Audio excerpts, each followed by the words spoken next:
This is actually take 3, and instead of making you guys watch all of the stumbling, I just decided to start over because I didn't really get that far. So here we go. Tick Tick is the blog post, and it's actually written about one of our family dinners we had like a week or so ago at this point. Okay, here we go. Tick Tick, written by Christina Curtin, February 7th, 2026. Our boy Vince is like a bomb. While he has improved greatly over the decades or so that I have been with him, he is still a work in progress. The man internalizes a lot of crap and then explodes out of nowhere over things he would normally just laugh over, all depending on his mood and stresses of the day. It's fun and traumatizing all at the same time. I'd like to think that his internal imbalance and explosions are giving our kids just enough emotional damage in their younger years to build a solid personality growing up.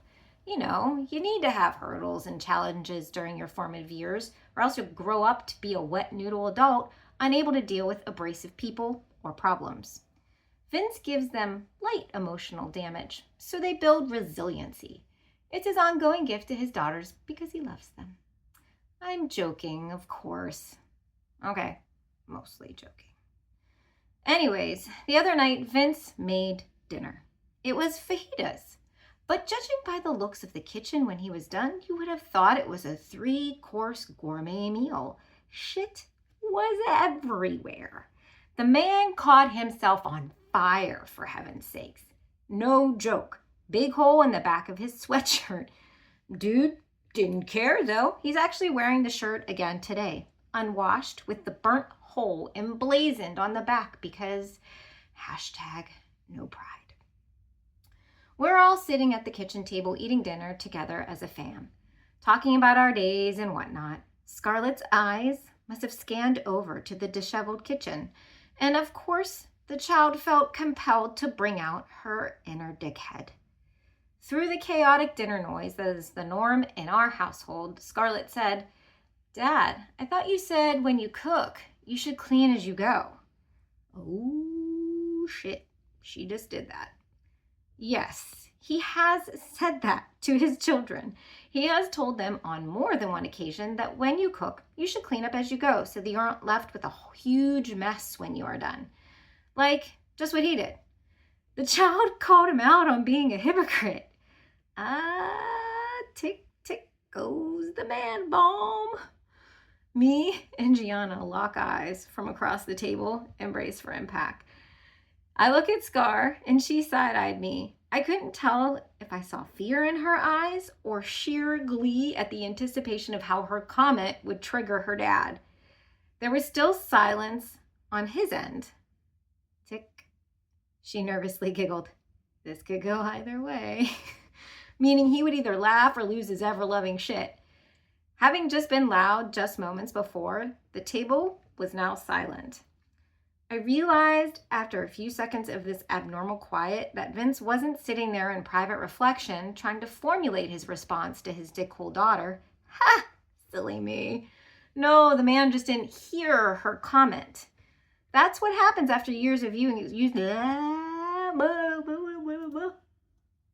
That is not how you speak words in English. Let's try that again. Hear her comment.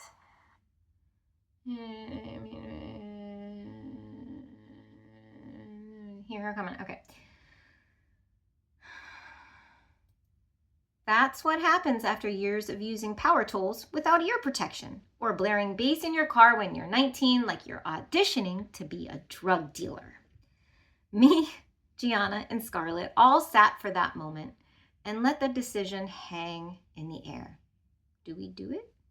Do we poke the bear and repeat Scarlett's comment?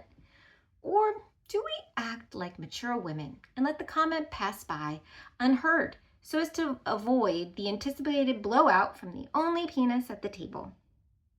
Nah, let's light the fuse. After all, what is family if they don't trigger you into emotional outbursts while eating Mexican food? This is married life at its finest, folks.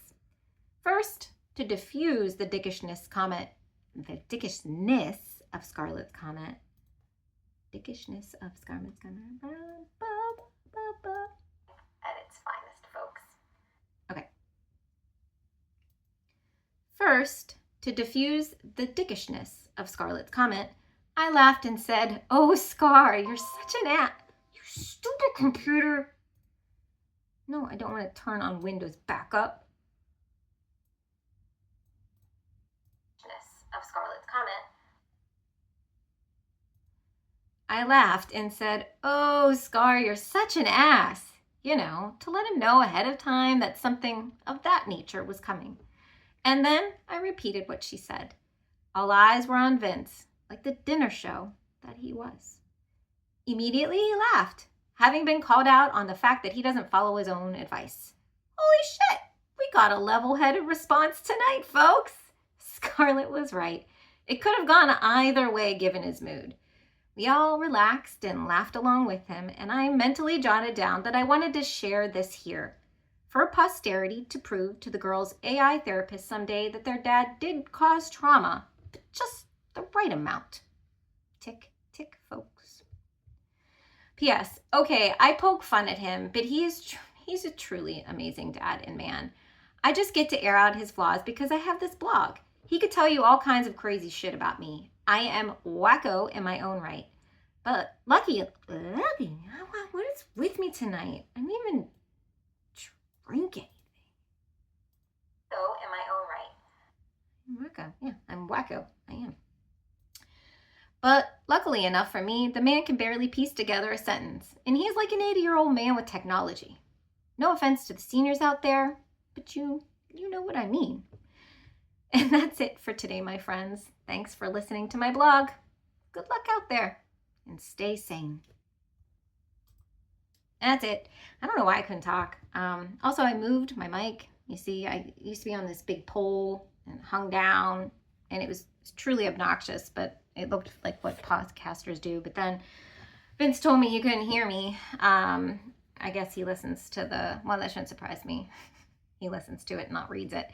But he told me he couldn't hear me too well, so I decided to move the mic around, and now it doesn't look like this crazy thing that's going to hit me in the face all the time. Okay, so we'll see how this works. Thanks for watching and listening. Bye.